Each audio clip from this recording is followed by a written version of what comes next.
चलिए बात करते हैं ऊष्मा की। तो ऊष्मा ऊर्जा का ही एक रूप होता है।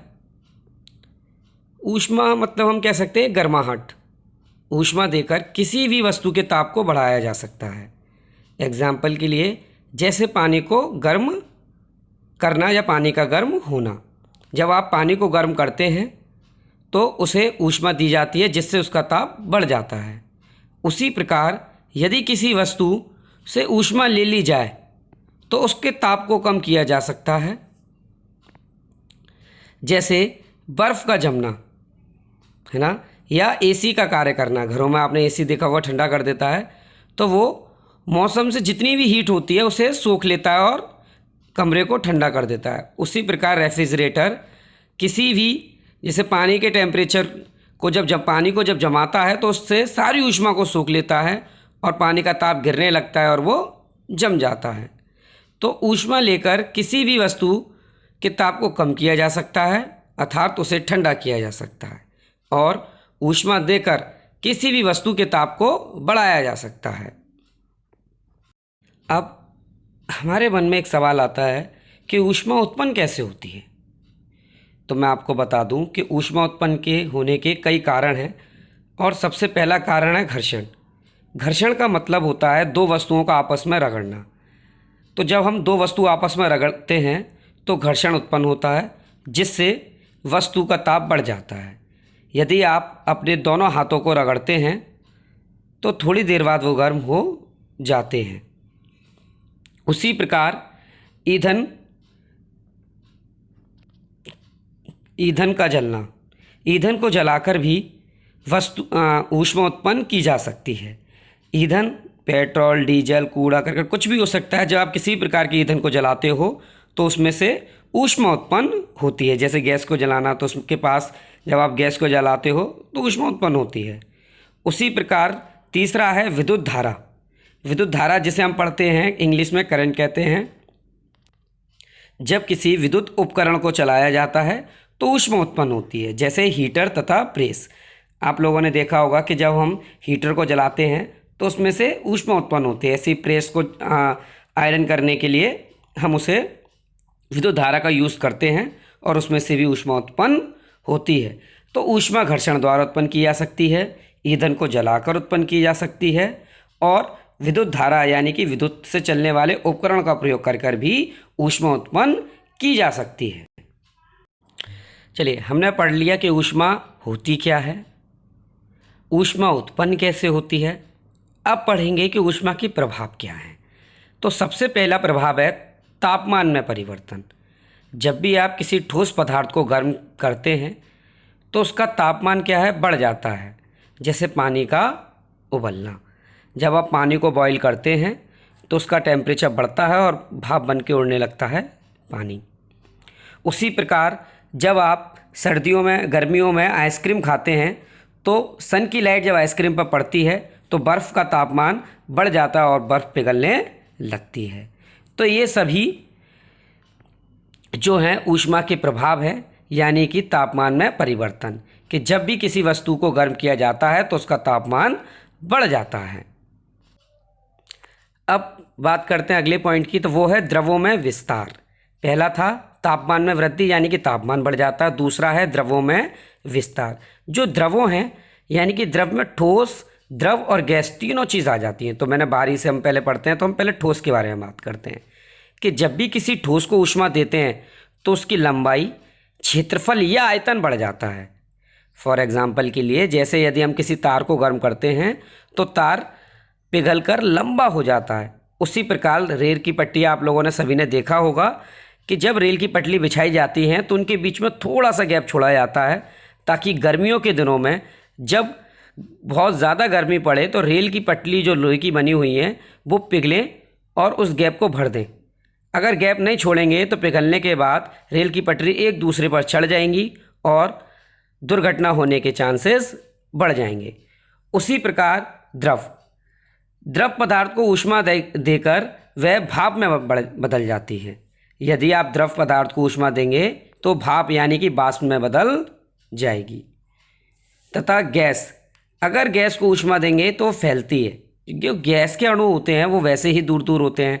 जब हम इसे ऊष्मा देते हैं तो वो और ज़्यादा फैलने लगती है ना। आप लोगों ने हॉट बलून देखे होंगे, जिसे हम रात में जला देते हैं गैस के द्वारा ही तो आसमान में उड़ते हैं। उसी प्रकार जितने भी बड़े बड़े गुब्बारे हैं उनमें हवा भर के लोग उसमें बैठकर उड़ते हैं। पैरासूट तो हवा के द्वारा उड़ता है, लेकिन आपने हॉट बलून देखे होंगे, मूवियों में अक्सर दिखाए गए हैं, जिस पर बैठ जाते हैं और कैंडल सा जलता है और गुब्बारा आसमान में उड़ने लगता है। तो ये सब द्रवों में विस्तार है।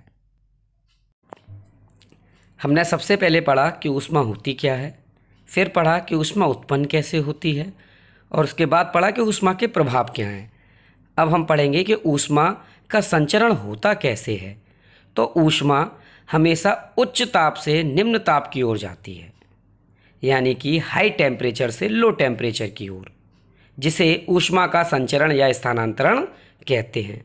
आप लोगों ने अपनी रियल लाइफ में देखा होगा कि जब सर्दियों में आप तापते हैं तो एक हाथ अगर ज़्यादा गर्म हो जाए तो आप तुरंत दूसरे हाथ से टच कर देते हैं उसे, क्योंकि ताप हमेशा उच्च ताप से निम्न ताप की ओर जाता है। इसीलिए जो आपका गर्म हाथ है उसकी ऊष्मा ठंडे हाथ की ओर जाती है और कुछ समय पश्चात दोनों हाथों का ताप समान हो जाता है और आपको जलन का अनुभव नहीं होता। ऊष्मा संचरण की कई विधियां होती हैं और सबसे पहली विधि है चालन विधि। तो चलिए अब बात करते हैं हम चालन की, जिसे इंग्लिश में कहते हैं कंडक्शन। इस विधि में धातु का एक सिरा गर्म करने पर दूसरा सिरा स्वयं ही गर्म हो जाता है, क्योंकि धातु अणुओं से मिलकर बने होते हैं और अणु एक दूसरे को ऊष्मा देने का कार्य करते हैं। जैसे ये धातु का तार लिया है मैंने और बताया है कि ये अणुओं से मिलकर बना है, यानी बहुत सारे इसमें अणु हैं। जब आप इस सिरे को गर्म करते हैं तो ये अणु इसे ऊष्मा देता है, फिर ये इसे ऊष्मा देता है और फिर ये इसे ऊष्मा देता है। इसी प्रकार ये सारे अणुओं में ऊष्मा चली जाती है और इस सिरे को गर्म करने पर यह सिरा भी गर्म हो जाता है। ये मैंने चित्र के द्वारा दर्शाने की कोशिश की है कि जब हम किसी धातु की छड़ को गर्म करते हैं तो ये स्वयं ही यहाँ तक गर्म हो जाती है, क्योंकि उसमें ऊष्मा अणुओं के माध्यम से एक स्थान से दूसरे स्थान तक जाती है। तो इस विधि को हम कहते हैं चालन विधि, जिसमें ऊष्मा अणुओं के माध्यम से एक सिरे से दूसरे सिरे तक जाती है। अब बात करते हैं दूसरी विधि संवहन यानी कि कन्वेक्शन की। इस विधि में जब किसी द्रव या गैस को गर्म करते हैं तो उसके अणु गर्म होकर अपना स्थान छोड़ देते हैं और अन्य अणु उसका स्थान ग्रहण कर लेते हैं। अर्थात जब हम किसी द्रव को गर्म करते हैं तो द्रव के नीचे के जो अणु होते हैं वो ऊष्मा ग्रहण कर लेते हैं और गर्म होकर ऊपर की ओर चले जाते हैं। फिर ठंडे अणु नीचे आते हैं, वह भी ऊष्मा प्राप्त करके गर्म हो जाते हैं और ऊपर चले जाते हैं। इसी प्रकार धीरे धीरे सारे अणु नीचे आते हैं और ऊष्मा प्राप्त करके ऊपर की ओर चले जाते हैं। जैसे पानी का उबलना, जब हम पानी को गर्म करते हैं तो पानी के कण धीरे धीरे गर्म होते हैं और ऊपर की ओर चलने लगते हैं, और उसी प्रकार धीरे धीरे करके सारा पानी गर्म हो जाता है। चलिए अब बात करते हैं तीसरी विधि विकिरण की, यानी कि रेडिएशन। रेडिएशन का मतलब ही होता है कि आंखों से दिखाई नहीं देने वाला। इस विधि में पदार्थ अवरक्त किरणों के रूप में ऊष्मा प्राप्त करते हैं, जो हमें आंखों से दिखाई नहीं देता, केवल हम अनुभव कर सकते हैं। कहने का अर्थ है कि इस विधि में जो ऊष्मा हमें मिलती है वो केवल हम अनुभव कर सकते हैं, देख नहीं सकते। जैसे हाथों को गर्म करना, अगर कहीं पर आग जल रही है और आप उसके सम्मुख खड़े हो जाएं तो आपको गर्मी का एहसास होगा, यानी कि आपको ऊष्मा मिल रही है, लेकिन वो केवल दिखाई नहीं देगी कैसे आ रही है, क्योंकि वो अवरक्त किरणों के रूप में आती है, जिसे केवल आप अनुभव कर सकते हैं कि हाँ ऊष्मा मिल रही है, लेकिन कैसे मिल रही है ये नहीं देख पाते। तो इस विधि को आप रेडिएशन विधि कहते हैं, यानी कि विकिरण विधि कहते हैं।